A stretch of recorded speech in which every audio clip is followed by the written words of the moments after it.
saya Intan Salsabila. Pada video kali ini saya akan menjelaskan terkait modul 6, yaitu tentang keamanan dan kerahasiaan data pasien. Oke, kita langsung saja ke pembahasannya.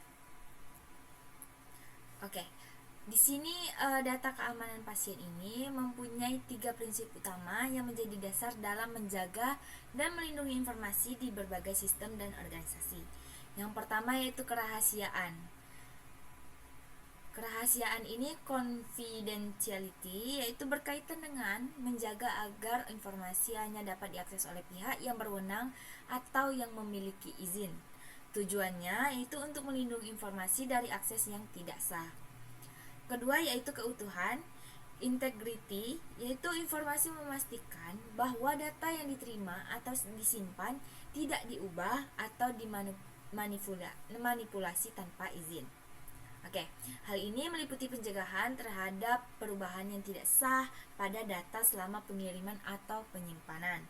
Teknik yang digunakan untuk menjaga integritas informasi antara lain yaitu penggunaan tanda tangan digital atau hash. Yang ketiga yaitu ketersediaan, yaitu berkaitan dengan memastikan bahwa informasi dapat diakses dan digunakan untuk pihak yang berwenang saat dibutuhkan. Ini meliputi perlindungan terhadap ancaman yang dapat menyebabkan gangguan pada sistem, seperti serangan, distributed denial of service, serta pentingnya pemulihan data yang cepat jika terjadi kerusakan. Oke, di sini ada 4 ancaman data kesehatan.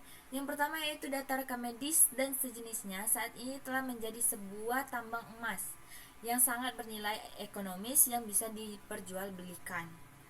Yang kedua yaitu budaya keamanan informasi di antara para profesional kesehatan masih perlu ditingkatkan. Yang ketiga yaitu institusi pelayanan kesehatan di seluruh dunia termasuk industri yang lambang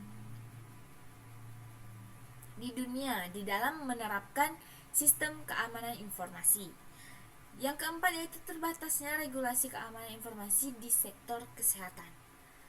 Oke, di sini ada kebijakan keamanan informasi kesehatan. Kebijakan ini atau pengaturan keamanan informasi kesehatan ini secara umum sudah ada di Undang-Undang Permenkes Kepmenkes. Yang pertama yaitu Undang-Undang Nomor 11 Tahun 2008 tentang Informasi dan Transaksi Elektronik. Yang kedua yaitu Undang-Undang Nomor 14 Tahun 2008 tentang Keterbukaan Informasi Publik. Yang keempat yaitu Peraturan Pemerintah Nomor 46 Tahun 2014. Yang keempat yaitu Peraturan Menteri Kesehatan Republik Indonesia Nomor 92 Tahun 2014. Yang kelima yaitu Peraturan Menteri Kesehatan Republik Indonesia Nomor 4 Tahun 2017 tentang Elektronik Kesehatan. Ada juga rujukan standar sebagai sudah ada yang mengacu pada standar nasional dan internasional. Nah, untuk mengamankan data pasien, kita butuh beberapa fitur keamanan dalam rekam medis berbasis komputer. Yang pertama, autentifikasi, yaitu mengandung pengertian berkaitan dengan penjaminan atau pemastian terhadap identitas suatu subjek atau objek. Pemastian bahwa sekumpulan sumber data yang diterima itu adalah sesuai dengan yang dibutuhkan juga merupakan contoh autentifikasi, dalam hal ini autentifikasi keaslian data. Yang kedua yaitu otorisasi, yaitu berkaitan dengan pengesahan hak yang meliputi pengesahan akses berdasarkan hak akses. Otorisasi ini mengatur lingkup hak dari seorang pengguna yang sah, meliputi hak akses terhadap fungsi sistem dan informasi yang terkandung di dalamnya. Otorisasi ini juga diperkuat dengan kemampuan kendali akses atau akses kontrol, pelayanan kesehatan, kerahasiaan, confidentiality service, dan pelayanan non-repudiasi atau non-repudiasi service. Yang ketiga yaitu kendali akses. Fitur ini melindungi sistem terhadap penggunaan dari yang tidak berhak, termasuk penggunaan sistem komputer, jaringan, aplikasi perangkat lunak, dan berkas atau file data. Kendali akses berperan dalam memastikan bahwa penggunaan sistem komputer dan program hanya dapat menggunakan sumber data yang memang berhak mereka gunakan dan untuk tujuan yang memang menjadi hak mereka. Kendali akses juga melindungi sistem dari penggunaan oleh yang tidak berhak.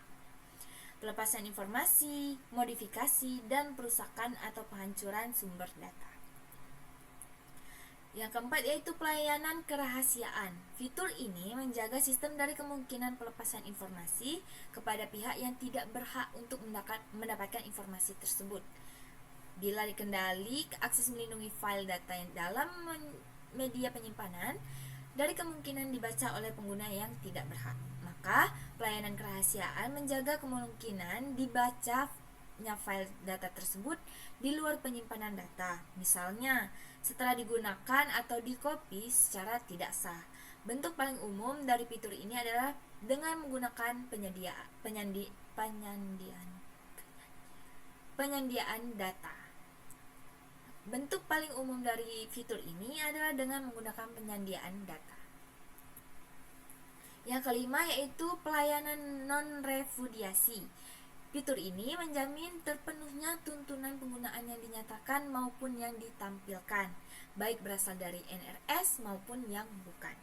Repudiasi mengandung pengertian di mana penggunaan secara tidak sengaja menginterupsi atau membatalkan proses yang tengah berlangsung. Dengan kata lain, NRS mencegah pengguna dari kemungkinan memodifikasi data atau informasi secara sepihak atau membatalkan proses transaksi data yang tengah berlangsung, yang mana hal ini dapat menyebabkan kerusakan data.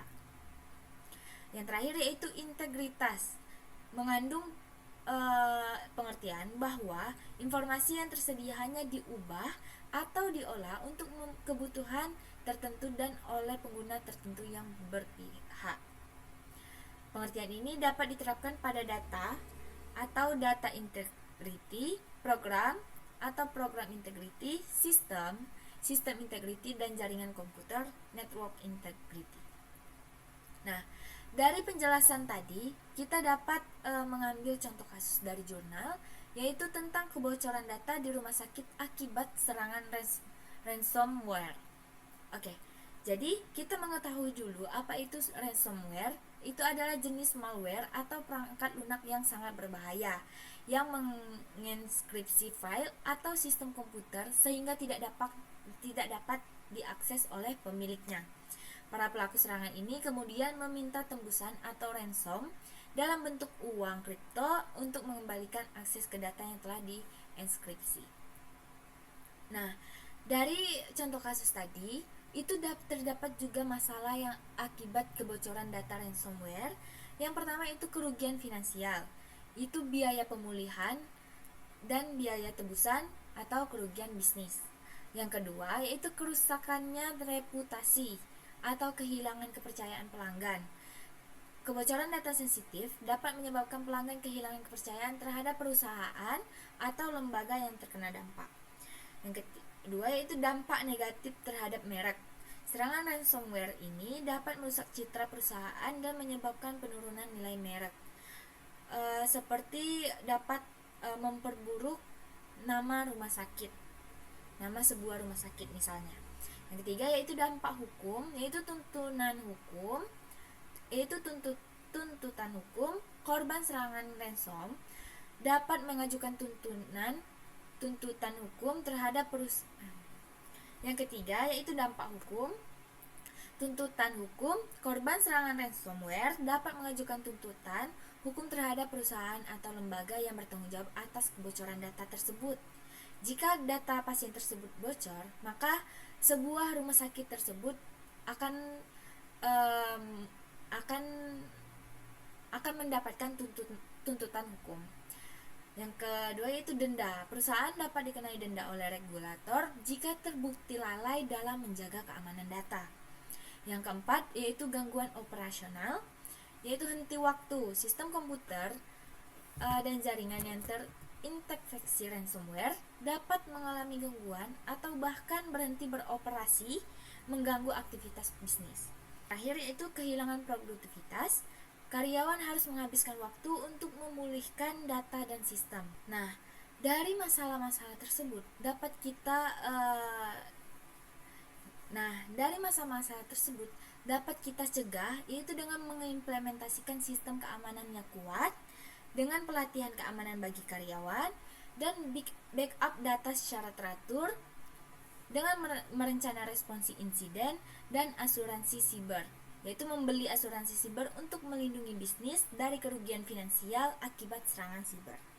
Oke guys, itu saja yang dapat saya jelaskan mengenai modul 6 tentang keamanan data pasien dan studi kasusnya. See you guys.